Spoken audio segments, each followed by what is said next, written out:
नमस्कार, आप देख रहे हैं इंडिया टीवी। आपके साथ मैं हूं मीनाक्षी जोशी। कहानी कुर्सी की में आज शुरुआत एक ऐसी खबर के साथ जिसने पूरे देश में सनसनी मचा दी है। जी हां, दिल्ली हाईकोर्ट के जज जस्टिस यशवंत वर्मा के घर से कैश मिलने के सबूत सामने आ गए हैं। खुद देश के चीफ जस्टिस ने इस मामले का पूरा रिकॉर्ड सार्वजनिक कर दिया है।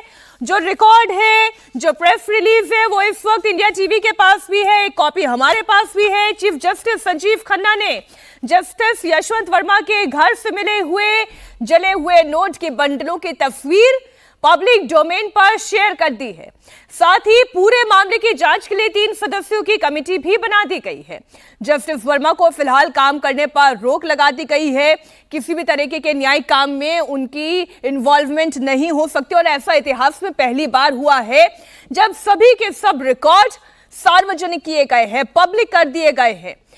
सार्वजनिक की गई रिपोर्ट और दूसरे दस्तावेज, कुल 25 पन्नों का ये पूरा प्रेस रिलीज है जिसमें पूरा घटनाक्रम, पूरी क्रोनोलॉजी बताई गई है। कैसे 14 मार्च की रात को जस्टिस वर्मा के घर में आग लगी, इस दौरान अधजले नोट मिले। आग पर काबू पाने के दौरान दिल्ली पुलिस के स्टाफ ने बाकायदा इसका वीडियो बनाया। दिल्ली पुलिस कमिश्नर को यह वीडियो भेजा गया। पुलिस कमिश्नर ने इसे दिल्ली हाईकोर्ट के चीफ जस्टिस को व्हाट्सएप पर भेजा। ये सारी बातें इस प्रेस रिलीज में शामिल हैं। दिल्ली हाईकोर्ट के चीफ जस्टिस ने सुप्रीम कोर्ट के चीफ जस्टिस को फोन किया, पूरे मामले की जानकारी अपनी तरफ से भी दी। आग लगने के अगले दिन ही जस्टिस यशवंत वर्मा दिल्ली लौटे और फिर 16 मार्च को दिल्ली हाईकोर्ट के चीफ जस्टिस ने देश के चीफ जस्टिस यानी सीजेआई संजीव खन्ना से मुलाकात की और उसके अगले ही दिन दिल्ली हाईकोर्ट के चीफ जस्टिस से मुलाकात हुई। उन्हें नोटों के अधजले हुए बंडलों की तस्वीरें दिखाई गई। यानी कि पिछले 3 से 4 दिन से इस मामले को लेकर दिल्ली हाईकोर्ट से लेकर सुप्रीम कोर्ट तक बहुत कुछ चलता रहा, जिसके बाद देर रात को चीफ जस्टिस ने पूरे मामले को सार्वजनिक कर दिया। इसमें ध्यान देने वाली बात यह है कि जस्टिस वर्मा ने साफ साफ कहा है कि ये नोट ना तो उनके हैं और ना ही उनके परिवार के किसी सदस्य के हैं। वो इसे अपने परिवार के खिलाफ एक बड़ी साजिश बता रहे हैं। बहुत सारी बातें हैं, पूरी प्रेस रिलीज है, वो वीडियो है, वो तस्वीरें हैं, वो जो पूरे अटैच्ड डॉक्यूमेंट्स है वो सामने है। सीजेआई की ओर से क्या कहा गया वो भी इस प्रेस रिलीज में है। जस्टिस यशवंत वर्मा की ओर से क्या कहा गया वो भी इस प्रेस रिलीज में शामिल है। जस्टिस यशवंत वर्मा के घर से बाहर जला हुआ सामान हटाया जा रहा है और अभी भी ये काम किया जा रहा है। बड़ी खबर आपको दे दें, अभी भी 500 के जले हुए नोट मिल रहे हैं। सफाई कर्मियों ने यह दावा किया है कि उन्हें पहले भी जले हुए नोट मिले थे। ये तस्वीरें इस वक्त जो हम आपके सामने रख रहे हैं ये ताजा तस्वीरें हैं। इंडिया टीवी संवाददाता अतुल भाटिया मौके पर मौजूद हैं। उन्होंने क्या देखा, सफाई कर्मचारियों से क्या बातचीत हुई, वो सब कुछ अनकट आपके सामने रख रही हूं। जस्टिस वर्मा के घर के बाहर से कूड़े के अंदर से लगातार जले हुए नोट मिल रहे हैं। हम आपको दिखाते हैं किस तरीके से ये 500 के नोट जो हैं वो यहाँ पर जले हुए हमें इस कूड़े के अंदर से मिले हैं। ये वो डेब्रीज है जिसको उठाने के लिए एनडीएमसी के लोग आते हैं। बताइए क्या नाम क्या है आपका? इंद्रजीत। आप यहाँ पे डेली आते हैं? हाँ जी, हम डेली तो ये जस्टिस वर्मा जी का घर है, तो क्या आपको नोट यहाँ पर जले हुए मिले थे कुछ? हाँ जी, 20-25 नोट मिले थे, कुछ जले हुए जो जैसे कूड़ा उठा रहे थे, जैसे दिख रहे थे हमें, वो निकाल के हम अलग फेंक रहे थे। कहाँ मिले थे नोट? ये गार्बेज में मिले थे हमें। तो कुछ आपने किसी को बताया कि यहाँ पे नोट पड़े हुए हैं जले हुए? हमने किसी को नहीं बताया। तो कहाँ लेकर गए फिर नोटों को? ये ओखला डंप हुआ जी। हाँ जी। कितने दिन पहले की बात है जब नोट जले हुए मिले? 3-4 दिन पहले की बात है। कहाँ एग्जैक्ट कहाँ पड़े हुए थे नोट? ये यहीं पे सामने पड़े हुए थे गार्बेज में, जैसे ये गार्बेज उठा रहे हैं हम ऐसी। आपका क्या नाम है साहब? सुरेंद्र। आप एक चीज बताइए कि नोट यहाँ पर जले हुए मिले थे, कहाँ रखे होते एग्जैक्ट? पड़े हुए फैले हुए थे वो। कितने नोट थे? 20-25 होंगे जी। हाँ, तो आपने किसी अधिकारी को बताया?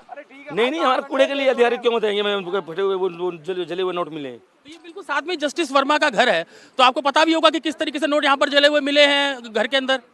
ये इतना हमें मालूम नहीं है, यहाँ पे पड़े हुए थे वो तो। India TV justice Yashwant Verma के घर की वो एक्सक्लूसिव तस्वीरें दिखा रहा है, जिसके अंदर आप देख सकते हैं कि किस तरीके से जो स्टोर रूम था जिसके अंदर आग लगी थी, उसका जो फर्नीचर और जो स्टेशनरी है वो यहाँ पर इसी जो 30 तुगलक क्रिसेंट है, जहाँ पर जो सरकारी आवास है जस्टिस यशवंत वर्मा का, वो आप देख सकते हैं। एक्सक्लूसिव तस्वीरें जो है वो इंडिया टीवी दिखा रहा है। हालांकि जो चीफ जस्टिस ऑफ इंडिया है संजीव खन्ना, उन्होंने भी दिल्ली हाई कोर्ट के जो चीफ जस्टिस हैं उनसे ये पूछा है कि जस्टिस यशवंत वर्मा से ये पूछा जाए कि आखिर जो जले हुए नोट थे वो कैसे यहाँ से हटाए गए, कैसे वो सफाई पूरी की गई और आखिर ये नोट कहाँ से आए थे। और 14 तारीख यानी कि 14 जो होली के दिन ये घटना हुई, सुबह जब टीम यहाँ पर पहुँचती है तो जो जले हुए नोट थे वो यहाँ पर मौजूद नहीं थे। लेकिन 14 तारीख की रात को जब फायर ब्रिगेड की टीम यहाँ पर पहुँचती है तो उसमें ये साफ देखा जा सकता है, जो वीडियोज दिल्ली पुलिस कमिश्नर ने चीफ जस्टिस जो दिल्ली हाई कोर्ट को उनको सौंपे थे, जिसके अंदर साफ देखा जा सकता है कि जो फायर ब्रिगेड के कर्मी जो आग बुझा रहे थे वो लगातार ये बात कर रहे थे कि गांधी जी जल रहे हैं, यानी कि नोट जो 500 के थे वो वहां पर जल रहे। 3 से 4 बोरी जो है वो नोट भरे हुए थे, जो जिस तरीके के जो रिपोर्ट जो है वो सौंपी गई है। फायर ब्रिगेड के जो कर्मचारी जो आग बुझा रहे थे उन्होंने यहाँ पर देखा, पुलिस कर्मियों ने यहाँ पर देखा, और जिसके बाद ये पूरी रिपोर्ट जो है वो दिल्ली पुलिस कमिश्नर संजय अरोड़ा के पास दी जाती है। और संजय अरोड़ा जो दिल्ली पुलिस कमिश्नर है वो chief justice Delhi high court के उनको पूरी रिपोर्ट ये सौंपते हैं। तो ये हम एक्सक्लूसिव तस्वीरें दिखा रहे हैं कि किस तरीके से जो स्टोर रूम था उसका फर्नीचर और जो बाकी स्टेशनरी है वो यहाँ पर रखी हुई, लेकिन जो नोट जलते हुए विजुअल हैं, वीडियोस आए हैं जो कि सुप्रीम कोर्ट ने भी अपनी वेबसाइट पर पूरा डाला है, वो बिल्कुल भी यहाँ पर नहीं दिखते हैं। तो आखिर वो नोट कहाँ गए, किसने उनको हटाया, किसने ये पूरी साजिश रची, किस तरीके से जो एविडेंस है उनको हटाने की कोशिश की गई, ये तमाम सवाल हैं जो कि अब जस्टिस जो यशवंत वर्मा है उनके ऊपर लगातार इस तरीके के आरोप लग रहे हैं। देखिए, अभी तक ये कहा जा रहा था कि नोट थे ही नहीं। पहले सुप्रीम कोर्ट ने वीडियो जारी किया और आज जब हमारे संवाददाता अतुल भाटिया मौके पर पहुंचे तो उन्हें जो जले हुए नोट मिले हैं, नोट के अवशेष मिले हुए हैं, वो साफ साफ वीडियो में दिखाई दे रहा है कि नोटों की गड्डियां तो जल रही थी, उन्हीं के ये अवशेष हैं। अब पूरा सच क्या है ये जांच में सामने आएगा। कहानी कुर्सी में हमारे चारों मेहमान इस वक्त हमारे साथ स्टूडियो में मौजूद हैं। हर्षवर्धन जी, विजय जी, अवधेश जी, समीर जी, बहुत स्वागत है आप चारों का। चर्चा थोड़ी लंबी चलने वाली है इस पर, क्योंकि कैश तो था और कैश जला भी है और ये अवशेष बता रहे हैं, लेकिन ये कैश की पूरी कहानी क्या है जिसे लेकर पूरे देश में बवाल है, चर्चा इस पर करनी है। हमारे सहयोगी अतुल भाटिया इस वक्त जुड़े हुए लाइव है हमारे साथ। अतुल, हमने आपकी पूरी रिपोर्ट देखी और इसके बाद जो बात अभी तक कही जा रही थी कि नोट तो थे ही नहीं, जब तक वहां पर जज यशवंत वर्मा पहुंचे हैं, उनके परिवार के सदस्य हैं, वो ये कह रहे हैं कि हमने तो कैश देखा ही नहीं था, ना वो जले हुए कैश के अवशेष दिखाई दे रहे थे। आज आपकी रिपोर्ट में ये तस्वीर तो हम देख रहे हैं, नोट तो जले हैं। बिल्कुल मीनाक्षी, देखिए अभी भी मेरे हाथ में एक जला हुआ नोट है, ये 500 का नोट है, आप देख सकते हैं जला हुआ है। और ये जो आप देख सकते हैं पीछे यशवंत वर्मा जी का घर है, 30 तुगलक क्रिसेंट। और पहले हमने तस्वीरें दिखाई कि घर के अंदर भी कुछ जला हुआ सामान है, कुछ स्टेशनरी और इसके अलावा फर्नीचर जो है वो जला हुआ है। और जब आज एनडीएमसी के कर्मी यहाँ पर आए जो कि डेली साफ सफाई करते हैं, वो इस कोने पर यहाँ पर पहुंचते हैं जहां पर ये पूरा कूड़ा पड़ा हुआ था। और इसी कूड़े के अंदर जब उन्होंने सर्च किया, हम भी उनके साथ में सर्च कर रहे थे कि शायद कुछ नोट जले हुए मिले, उन्होंने ये दावा किया कि 4 से 5 दिन पहले उनको यहाँ से जले हुए नोट मिले थे, 20 से 25 इनकी संख्या थी। और इसी कूड़ा, जो मैं आपको कूड़ा दिखा रहा हूँ, इसी कूड़े के अंदर से वो नोट मिले थे। और आज जब हम उनके साथ यहाँ पर लगे सर्च किया तो इसी कूड़े के अंदर से 500 के 5 से 6 नोट हमें इसी तरीके के जले हुए यहाँ पर मिले। और जैसा कि हमने पहले भी तस्वीरों में दिखाया कि किस तरीके से 5 से 6 वो नोट थे। तो अभी भी, क्योंकि ये जस्टिस जो यशवंत वर्मा है उनका सरकारी आवास है और ठीक उसके पीछे यहाँ पर ये कूड़ा, क्योंकि पत्ते यहाँ पर काफी गिरते हैं तो उसको उठाने भी एनडीएमसी के लोग आते हैं। और जो एनडीएमसी के दोनों कर्मी थे, चाहे वो सुरेंद्र हो और चाहे वो इंद्रजीत हो, उन दोनों से हमारी बात हुई तो उन दोनों का भी यही कहना था कि 4 से 5 दिन पहले उनको यहाँ पर 20 से 25 नोट जले हुए मिले थे। ओखला वो ये लोग डंप करते हैं, किसी अधिकारी को इन्होंने नहीं बताया और यहाँ से वो नोट जो है वो एनडीएमसी के ट्रक के अंदर लेकर यहाँ से चले गए। तो जिस तरीके से जस्टिस वर्मा लगातार जो अपनी सफाई दे रहे थे कि कोई भी नोट ऐसे जले हुए उन्होंने नहीं मिले, पूरा ये प्लांट है, पूरी इस तरह की कोई घटना नहीं हुई, तो अब ये जले हुए नोट यहाँ पर गवाही दे रहे हैं कि किस तरीके से जले हुए नोटों, क्योंकि 14 तारीख को होली वाले दिन यहाँ पर आग लगती है स्टोर रूम के अंदर, जले हुए नोट के वीडियोस कल सुप्रीम कोर्ट ने अपनी वेबसाइट के अंदर डाला, जो कि पूरी report chief justice Delhi high court की थी। वो पूरी रिपोर्ट जो सीजीआई को सौंपी गई, वो पूरी रिपोर्ट जो है वो आप जिस बात का हवाला दे रहे हैं अतुल, आप बने रहिएगा हमारे साथ, क्योंकि इस पर चर्चा थोड़ी लंबी चलेगी। और आप जिस बात का हवाला दे रहे हैं, प्रेस रिलीज में जस्टिस यशवंत वर्मा भी जो बात विजय जी कह रहे हैं वो यही है। उन्होंने कहा, और मैं एज इट इज जो यशवंत वर्मा ने कहा है वो मैं पढ़ दे रही हूं जनता के सामने। As already stated, I was never aware of any money or cash lying in the outhouse storeroom. मैंने पहले ही कहा कि मुझे इस बारे में कोई जानकारी नहीं थी कि स्टोर रूम में कोई कैश था। Neither I nor any of my family members had any knowledge of cash, nor does it have any bearing or relation with me or my family. वो ये कह रहे हैं, ना ही मुझे ना ही मेरे परिवार के किसी सदस्य को इस बारे में कोई जानकारी थी कि कैश है। और फिर आगे वो कह रहे हैं, no such cash or currency was shown to my family members or staff who were present on that fateful night. यानी कि जिस दिन आग लगी, जिस दिन आग को बुझाने का काम हुआ, जिस दिन ये तस्वीरें, अभी तक की जो बातें कही जा रही हैं कि उसी दिन ये तस्वीरें रिकॉर्ड हुई थी, जले हुए कैश की बोरियां जो ये दिखाई दी हैं तस्वीरों में, वो ये कह रहे हैं कि मेरे फैमिली मेंबर वहीं पर मौजूद थे, मेरा स्टाफ वहीं पर मौजूद था, लेकिन उन्हें कोई करेंसी नहीं दिखाई दी। विजय जी, एक और बात इसमें मैं शामिल करते हुए फिर मैं आपके पास आती हूँ। ये कह रहे हैं, I also strongly deny and outrightly reject the insinuation if made that we removed currency from the store room. उन्होंने ये भी कहा कि इस तरीके की कोई जो आरोप मेरे पे लग रहे हैं कि मैंने वहां से करेंसी हटा दी गई, सबूत वहां से हटा दिए गए स्टोर रूम से, ऐसा भी नहीं हुआ है। As stated above, we were neither shown nor handed over any sack of burnt currency. sack यानी बोरा, हमें कोई ऐसा बोरा दिखाया ही नहीं गया, दिया ही नहीं गया जो ये बताता था कि करेंसी जलाई गई है। ये जस्टिस यशवंत वर्मा कह रहे हैं। बिल्कुल ठीक बात है। एक तो इसमें सबसे बड़ी बात है कि सुप्रीम कोर्ट के जो चीफ जस्टिस हैं संजीव खन्ना साहब, उनको मुबारकबाद देने की बात है कि हिंदुस्तान के इतिहास में उन्होंने जिस तरह से इसको सार्वजनिक किया है, उससे जो विश्वसनीयता पर एक सवाल खड़े हुए थे, उसमें थोड़ी सी मजबूती आएगी कि हमें लोगों को भरोसा होगा कि जो सुप्रीम कोर्ट है वो इस मामले को रफा दफा नहीं करेगा। और ये मामला अब रफा दफा होने वाला नहीं है। जो भी होगा इसमें बेनिफिट ऑफ डाउट तो जस्टिस वर्मा को दिया ही जा सकता है, क्योंकि अब 3 मेंबर्स की जांच कमेटी रिपोर्ट बना रही है, वो कर रही है। आपने जस्टिस यशवंत वर्मा जी का जिक्र किया, जो उन्होंने जी इस रिपोर्ट में कहा है, 25 पेज की जो प्रेस नोट है सुप्रीम कोर्ट का, उसमें एक और प्रेस नोट है, एक और लेटर है जो सीजीआई को चीफ जस्टिस ने लिखा है दिल्ली हाई कोर्ट के। और उसमें उन्होंने एक लाइन और लिखी कि जब मैंने इसको देखा है तो मुझे नहीं लगता कि उस कमरे में या उस कैंपस में कोई बाहर का आदमी आ सकता है। बिल्कुल ठीक बात है। ये एक बात उसमें अलग तरीके से की, जांच तो अलग होगी कि क्या किसका पैसा है, नहीं है। दूसरा, अभी अतुल भाटिया जो बता रहे हैं आपके, जो सफाई कर्मी से बात कर रहे हैं, उन्होंने उन नोटों का जिक्र किया जो कम से कम उस दिन तो नहीं जले, क्योंकि जो उस दिन जला गया है सामान, जो नोट जले हैं या जो आग लगी है, वो सामान तो बाहर गया ही नहीं, वो तो फायर ब्रिगेड ने उसको कर लिया और पुलिस ने उसको सारा का सारा रखा है। 2 बातें अलग अलग है। अतुल भाटिया दूसरी बात कर रहे हैं। अतुल भाटिया जो नोट बता रहे हैं, माफ कीजिए, ये नोट वो नहीं है जो उस कमरे में जले। एक मिनट में अतुल आप मेरे साथ जुड़े हुए हैं। अतुल के साथ आप बात कर लीजिएगा, लेकिन मैं बता रहा हूं कि जो अतुल से आप पहले बात करें, फिर हम आगे बढ़ते हैं। अतुल जी अतुल, आप सुन रहे होंगे विजय जी को, वो ये कह रहे हैं कि ये जो जले हुए नोट पाए गए हैं। बिल्कुल बिल्कुल, देखिए मीनाक्षी, मैं इसमें क्लियरिटी कर देता हूं कि जो नोट 14 तारीख यानी कि होली के दिन लगभग रात को 11:30 बजे जस्टिस वर्मा के घर के अंदर आग लगी थी स्टोर रूम के अंदर, उसके अंदर जब 15 तारीख को जब रजिस्ट्रार वहां पर पहुंचे थे, तब कोई भी नोट उनको जला हुआ वहां पर नहीं मिला था, यह भी रिपोर्ट में कहा गया है। और यही chief justice of India Sanjiv Khanna ने यह पूछा है कि आखिर वो नोट जो जले हुए थे कमरे के अंदर, वो कोई यहां पर उस कमरे के अंदर अब कोई नोट नहीं है, वो उस कमरे की सफाई की गई है, बाकायदा सबूतों को मिटाया गया है, और उन्हीं में से कुछ नोट जो है वो जस्टिस वर्मा के घर के बाहर यहां पर पड़े हुए हैं। दिल्ली पुलिस से भी हमारी बात हुई, जो टॉप ऑफिशियल्स है उनका यह कहना है कि कोई भी सीजर कैश का जस्टिस वर्मा के घर से नहीं हुआ है। 15 तारीख को जब टीम वहां पर पहुंचती है सुबह, ठीक है, अतुल एक काम करें, इसको हम वापस से जरा प्रेस नोट पर लेकर आते हैं।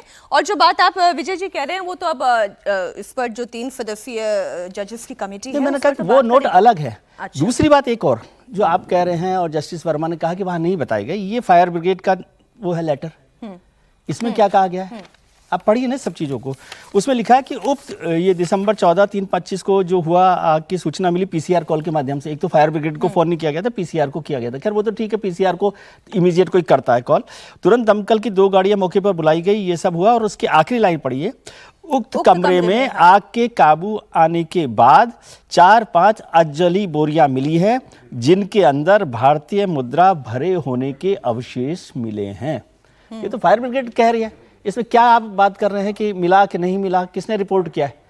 ये तो ऑफिशियल नोट है, आप ही के प्रेस नोट में ये शामिल है ये बात कि इसका मतलब नोट तो मिले। देखिए अब 2 बातें हैं ना इसमें हर्षवर्धन जी, ये कह रही है फायर ब्रिगेड की टीम कि उन्होंने ये देखा।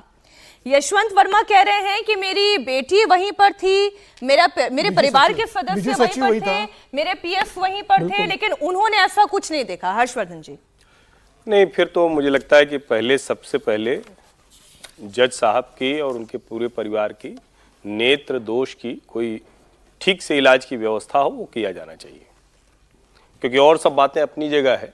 लेकिन ये तो अब सामने आ गया ना, जो वीडियो है और वो एक सिर्फ लाइन भर है। वो जो फायर डिपार्टमेंट का कोई अधिकारी कर्मचारी है, उसने बोला महात्मा गांधी में आग लग गई।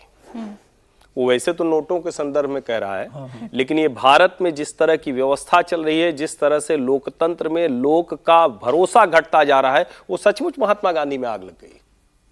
इससे ज्यादा बुरा वक्त नहीं आ सकता है।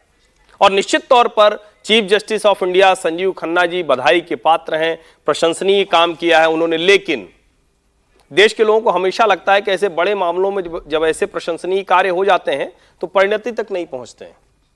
अब क्या ये सच किसी को बार बार जो जस्टिस यशवंत वर्मा ने कहा है, वो करीब 3 पन्ने का उनका जवाब है। 25 पन्नों में एनेक्चर है, ढेर सारी चीजें हैं, उसमें 3 पन्ने में उनका जवाब है, जिसमें वो बता रहे हैं कि न तो मैं, न मेरा परिवार, न किसी से लेना देना। 70F वो बटालियन है सीआरपीएफ की जो वहां तैनात रहती है। मजाक बना रखा है। किसी जज के यहां कोई यूं ही घुस जाता है? ये संभव है क्या? मैं वो हिस्सा पढ़ देती हूँ, मैं हर्षवर्धन जी वो हिस्सा पढ़ देती हूँ हमारे दर्शकों को, जिससे कि ये रेलेवेंस समझ में आए कि जो अभी हर्षवर्धन जी बता रहे हैं वो एग्जैक्टली इस प्रेस रिलीज में भी है, वो इस लेटर में भी शामिल है। उसमें लिखा हुआ है the commissioner of police has also informed that the store room is adjacent to the guard room. यानी एडजेसेंट है, गार्ड रूम के पास है, तो इसका मतलब ऐसा तो नहीं है कि कोई भी अंदर दाखिल हो जाएगा, कहीं से कोई भी आ जाएगा। Where Central Reserve Police Force Battalion 70F is posted and that the storeroom used to be kept locked. वो locked रहता था, ऐसे कोई भी तो दाखिल नहीं हो सकता वहां पर। इस पूरी जो 25 पन्ने की वो रिपोर्ट जब सार्वजनिक हो गई, उसकी शुरुआत की जो दिल्ली पुलिस कमिश्नर की अपनी जो विवेचना है या जो कहें कि ऑब्जर्वेशन है, वो कह रही है कि ये उनका सर्वेंट रूम कह लीजिए, स्टोर रूम कह लीजिए, जो भी कह लीजिए, वो हमेशा लॉक रहता था। जैसे ही लॉक शब्द कहते हैं, इसका मतलब उस चाबी को रखने वाला कोई एक ओनर होगा। ये संभव नहीं है ना कि आप जो ताला लॉक करते हो उस ताले को आप कहें कि सीआरपीएफ वालों तुम जरा ले लो, अच्छा चलो तुम नौकर हो तुम ले लो, तो उनमें से कोई नहीं।